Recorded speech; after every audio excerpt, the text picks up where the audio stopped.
it's Chloe here from Always Knitting and Sewing, and today I'm going to be showing you how to make this cute little fun colouring book bag. So you can fit your colouring books in, you've got your pockets at the front for all your colouring pencils, and you've even got a bigger pocket here so that you can fit your rubbers, your pencil sharpeners or a packet of crayons in there. So this is a really nice fun project to make. If you are a part of our Interfacing subscription club, then this is a perfect project for you because we're going to be using the VH870 fusible wadding and also the 614W lightweight fusible interfacing. So if you are a part of the subscription, the Interfacing Club subscription, you will have received these and you'll be ready to go if you've got fabrics in your stash. If you are not part of the subscription and you'd like to be, then you can just join on our website at Always Knitting and Sewing, and every other month you will receive 2 meters, the VH870 fusible wadding and the 614W lightweight fusible interfacing, ready to make all your projects. So let's get started on making your bag. So to make this cute little bag to hold your colouring books and colouring pencils, you're going to need to cut 2 pieces for the outer fabric. So I'm using this cute little unicorn rainbow fabric, and they both need to measure 14.5 inches across by 15.5 inches down. And if you're using a directional print, make sure that you've got it going the right way. Like I have here, and the same on the back as well. You're also going to need 2 pieces of wadding or interfacing. I'm using iron-on interfacing today, and again they need to measure the same as your outer pieces, so 14.5 inches by 15.5 inches. You're then going to need to cut exactly the same for your lining, so 2 pieces, same measurements for your lining, and then 2 pieces of a lighter weight interfacing. So again, I'm just using a lightweight iron-on interfacing, and they both measure exactly the same as the lining and the front. Then you're also going to need to cut a pocket piece for the front of the bag, which measures 14.5 inches across by 14 inches down. And then to go with that, you're going to need to cut a piece of lightweight interfacing. Again, mine's just iron-on, and this needs to measure 14.5 inches across by 7 inches down. And then finally, you're going to need some webbing. So I'm using webbing for my straps today. So I've got 2 pieces. I've got rainbows to match the rainbows on my unicorns. If you didn't want to use webbing, you could make your own straps if you know how to do that. I've just got a metre of this webbing, and I just folded it in half, and then I just chopped it up the middle so it gave me a nice length for handles. So mine measure about 21 inches. So if you wanted to make your own straps, I did mine at 21 inches. You could make them shorter if you wanted, completely up to you. So let's get started on making our bag. So the very first thing we need to do is interface all our pieces. So I'm starting with my outer fabric, and I'm just going to take my piece and place it with the wrong side facing up. Take your interfacing with the glue side facing down, and then just pop that on there, and then take that to your iron and give that a press all over. Don't iron, just hold for a few seconds, pick up and press, and go all over your fabric until the interfacing has fused to the fabric, and then repeat that for your other outer fabric piece and your 2 lining pieces as well. So once you've interfaced both your outer pieces and your lining pieces, just want to pop them aside, just let them cool, and you want to take your pocket piece and your pocket lining, and what we're going to do is you just want to fold it in half, your pocket piece, and you want to fold it in half the width of the 14, so not the 14.5, so you want to fold it in half. So again, so I've just measured mine my 14.5 inches that way, and I've just folded it in half that way where my 14 is, and just give it a little finger press. And you want to open it out, and it doesn't matter which side you do this on. You're going to take your interfacing and you're just going to pop it with the glue side facing down on one half of the fabric, flip the other half on top, and then take that to your iron, and again give that a good press so that the interfacing sticks to the fabric. So this is what your pocket piece should be looking like now, all folded in half and interfaced. So the next thing we need to do with this pocket is just top stitch along that top edge. So just top stitch about 1/8 of an inch away from the edge, back tacking at the start and at the end. So you should now have a piece that looks like this, that's all top stitched at the top. So now you want to take one of your outer fabric pieces and make sure that you've got the print going the right way, so it's facing you when you lay it down. And you want to take your pocket piece and lay that on top, and then don't put it all the way to the bottom edge, because we're going to be sewing lines down. It's going to sort of push downwards, so you just want to have it so that it's probably about 1/2 inch up from the bottom edge, just slightly, maybe just slightly under 1/2 inch, because it is going to push down. So we're going to start making our pockets on the front for the pencils to go into. We're going to have a bigger pocket on the right, so that if you wanted to put a pack of pencils in, or a rubber or a pencil sharpener, whatever you want, you can fit that in there. And then going to the left is going to be the pockets for the pencils. So at this point you want to get a pen or a chalk pencil and a ruler. I'm just using a heat erasable pen today because they're nice and easy to get rid of. You just use it with your, just get rid of it with your iron. So just making sure that you're definitely just a little bit up from that bottom edge. And I'm going to just draw a 1/2 inch mark from my left side.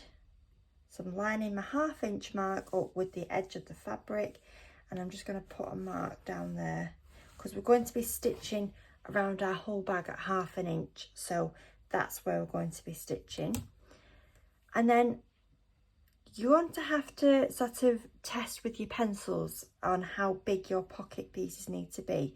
So I found that 1/2 inch wasn't quite big enough. So I'm going to actually draw my lines from that line that we've just drawn. I'm going to mark up my edge with 3/4 of an inch, I think. So I'm going to put my 3/4 of an inch mark on that line I've just drawn. I'm just going to pop a mark with my pencil or pen. I'm going to just take a colouring pencil or any sort of pencil, and I'm just going to give it a test. So I'm just going to pop 2 pins at the top as if I've sewn down, and then I'm just going to pop a pencil in there, just check that goes in, which it seems to go in all right. So I'm going to draw my marks at 3/4 of an inch. If you find that your pencils are smaller, then make your little pockets smaller, or if they're bigger, make them bigger. You don't have to have a big pocket at the end. You could just go all the way with your pencils and have a full front section of pockets for all pencils. Completely up to you, but I'm going to be marking mine at 3/4 of an inch. So I'm just going to line that up on my ruler with the mark I've just made. I'm just going to draw that on there, and I'm just going to keep going. And then from your other end, from the right hand side where our bigger pocket's going to be, I'm just going to measure 5.5 inches from the edge. Because we're going to be stitching at 1/2 inch, we're going to lose a 1/2 inch. So our bigger pocket is going to end up measuring 5 inches. So I'm just going to measure 5.5 inches. I'm just going to pop a little mark all the way down, can at the top as well, so that when I get closer, when I'm drawing my line to this edge, I know where I'm going to be stopping. And I am just going to pull that pocket down ever so slightly. I'm actually going to pull it down so that it's about 1/4 of an inch actually. And then just carry on drawing your lines across your pocket. Once you've drawn your lines on it, you want to just pop a few pins in, dotted all around. And then once you've popped a few pins in, we can just go ahead and start stitching down our lines that we've just drawn, remembering to back stitch at the start. So go ahead and stitch down your lines. And there we go, I've stitched all my lines down and I've just left that bit loose, and I've also left the other end loose because we're going to be stitching that in our seam. So as you can see, I'm now all in line at the bottom because we left that 1/4 of an inch to 1/2 an inch gap, and it's pushed it down so it's just lined up nicely. If you have got a bit overhanging the edge, it doesn't matter, just give that a trim off. So now you can take it to your iron and get rid of any marks and give it a good press, ready for us to start assembling the bag together. So once you've given it a good iron and you find all the way your pen marks, or you've got rid of your pen marks and you've given it a really good press, we're going to start attaching our straps, our handles. So first of all, you want to find your centre of the fabric. So you just fold it in half, and then I just used my scissors to just cut a little notch at the top like this, not too far into your seam, or you could mark it with a pen or give it a press with the iron. And then I'm just going to take my handle piece and a ruler, and from the centre I'm just going to measure out a mark. So I'm going to go, I think, 3 inches. So I'm going to pop a mark at the 3 inch that side, and pop a mark at the 3 inch on the other side as well. And then you want to take your handle piece, and with the inside edge that's going towards the centre, you want to line that up with the mark you've just made, and just pop a clip or a pin. And then you want to make sure that your handle's not twisted when you get to this other side. So if you lay your handle flat and pull it over so it's going to the left, so you get a little diagonal fold, and then you want to just fold that under, so you've got a flat piece in the middle and 2 flat pieces going up, and then line that inner edge up with that mark, and then just test to see how you like that. So if that's far enough away from the centre, which I quite like that, it is, then you can just go ahead and just base stitch them 2 edges in at the top, just about 1/4 of an inch in. If you're not happy with it, then just again take it away and just remeasure from both sides and just line them up. So go ahead and baste in your handles. So there are my handles now all basted in. So then you want to do the same with the other outer piece. So again, find your centre, measure out the sides, and then baste in your handle piece. So you should now have 2 front pieces with both your handles attached. So now we're going to put our 2 pieces together. So you want to have one of your fronts facing right side up, and take your other front and place that right side down. So you've got right sides facing, and you just want to align up your edges and then pop some pins in. And once you've pinned them together, you're going to start at one side at the top. We're going to stitch 1/2 an inch in from the edge, and you're going to back stitch, come all the way down, all the way around, and all the way back up the other side, and back stitch when you get to that other side, leaving this top edge open. And once you've stitched it, you can then just take your pins out,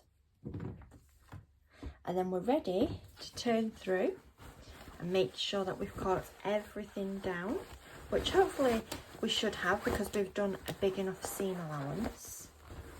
Turn it through, push out the corners, and if you have to, just get some scissors or a knitting needle, something with a bit of a point, and just gently push them out. If they're not going, you can trim your seam allowance down a bit if you find that you're wanting really nice pointy corners. Everything's looking all right. Looks like I've cut everything down. So then we're ready to now do our lining pieces. So taking your 2 lining pieces, we're going to do the exact same. So you want one facing right side up, and then we're going to lay the other right side down on top and align up all your edges again. And again, you just pop a few pins dotted around. So once you've popped a few pins in, you again want to take your chalk pencil or your pen, and at the bottom we're going to leave a turning gap. So I'm just going to pop my hand on there, and then I'm just going to pop 2 little markers, not right next to my hand, just a fair bit away, so that this is where we're going to be turning through. I might even just do it slightly, a little bit bigger, just to there, I think, and to there. So I'm going to go to these 2 outer ones. If you feel like it's not big enough, your turning gap, just put, like I've done, 2 extra markers, because you've got to think you're turning that whole bag through. So you want to make sure that you can get it through the gap without the gap ripping. So pop your 2 little markers there. And what we're going to do is the exact same. So you're going to start at the top, and you're going to stitch down at 1/2 inch, come all the way down and around. And when you get to that first marker, just back stitch. You can cut your threads, start at your second marker, do a back stitch, and then again 1/2 inch all the way round and up to that other side, back stitch there, leaving this gap at the top open. So you should end up with an open top and a section open at the bottom. And it is very important that you do back stitch at both your markers, because that's going to be where everything's turned through. So it's going to have a lot of pressure and a lot of stress on that. So we don't want it to rip. So go ahead and stitch down your 2 lining pieces. There we go. So you should have stitched your lining pieces together, and I've got a gap at the bottom and I've left the opening at the top. And I am just going to trim these seams down just a little bit, so that everything's not too bulky when we put the lining inside the outer. So I'm just going to trim it down just ever so slightly, probably to about 1/4 inch, but I'm not going to trim my opening. So I'm going to come to this corner and just trim that, and then as I get nearer to my opening, I'm just going to go upwards. And I'm going to do the same on the other side. So just slightly in, just come down and trim off your 1/4 inch. So there we go. So you should have a little odd shape at the bottom where we've left it open. So the next little thing I'm going to do, ready for when we turn it through, I'm just going to take this to the iron, and you just want to fold back that top one, that top piece of fabric, to the seam allowance. Give that a press, then you want to flip it over and fold back that one the other side as well, so that when we turn it through, when we come to close our gap up, it'll be a lot easier because the seams are already pressed. So we don't have to fiddle about trying to push them inside. Because they're already nicely pressed, they'll just automatically just turn inwards. So go ahead and press that opening, and there we go. So that's that now all pressed down. So now we're ready to put our outer inside our lining fabric. So you should have your outer bag all facing the right way, and your lining should still be with the wrong side facing out. And all you're going to do is just pop your outer fabric, your outer bag, into your lining, making sure that your straps are out the way. So you just want to push them down inside the bag, and then we're going to start matching up our seams. So we're going to have our seams nesting. So what you want to do is try the best to get this one of your seams flat, and you're going to line up your 2 raw edges, and you want to push your inner bag seam going either to the left or to the right, and whichever way you push that, you want your lining seam to be going in the opposite direction. And then you should feel with your fingers that they just sort of butt up next to each other and they just nest next to each other. And then I'm just going to pop a clip into that. And then you want to do the same on the other side. So again, whichever way you're going to have your seam going on the inside, make sure it's going the opposite way on the outside. And then you want to just go ahead and clip all your raw edges together, especially where your handles are. Or you can put pins in, whichever you prefer. Once you've popped your pins in all the way around, we're ready to take this to the machine. So you want to start stitching at a seam. It doesn't matter which seam. If your table comes off your machine, that's great. You can just pop this round where the table goes and you can just stitch in a circle. If your table doesn't come off your machine, then you can just stitch from the inside. So you can just start. It's a little bit trickier, a little bit fiddlier, but you just need to start here and then stitch and just keep it flat as you go round. So starting at a seam, you want to back stitch, and we're going to stitch at 1/2 inch again. So we're doing 1/2 inch all the way around until you get back to where you started. So this is what yours should be looking like now, all stitched around the top, and I stitched from my lining side. So now we're ready for the big reveal. So we're ready to turn through our gap at the bottom. So just gently pull it all through. So then once you've pulled it through, just push out all your corners in your lining. So again, you might need something with a point to just point that out. And then before we seal our opening, we just want to check that we've definitely caught everything in. So you want to just push down your lining inside the bag. You want to make sure everything looks nice and everything's caught down, and it hopefully should be because we've used a big enough seam allowance. Just keep pulling it, just have a check that you're happy with everything, which I think is all looking okay. Check you've caught your handles in and all your pockets. So mine looks okay, I'm happy with it. So I'm just gonna pull that back out, that lining, and I'm just gonna stitch up this gap. So you could either hand stitch this gap up or machine stitch it, and I'm just going to machine stitch because it's quicker. And because we turned our seams in before we turned it through, you see that they just lie flat. So you can just go ahead, just pull them together and just stitch down that gap.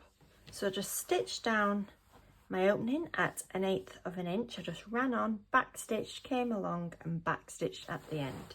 So now we're ready to again push our lining back down. And once you've pushed it in, make sure you're pushing all your corners in at the bottom. So then the last thing we need to do is press and top stitch our top. So this again is up to you how you want your bag to look.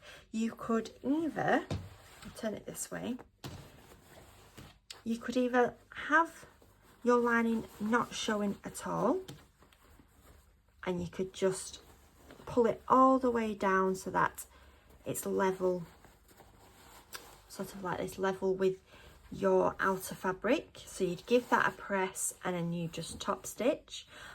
Or you could have a bit of your lining showing, so you just give it a pull and you could measure all the way around the edge. You could measure how much you want showing, so you could go for 1/2 inch to 1 inch, and again just give that a press and then you just top stitch along there. So I think I'm going to have my lining all the way in.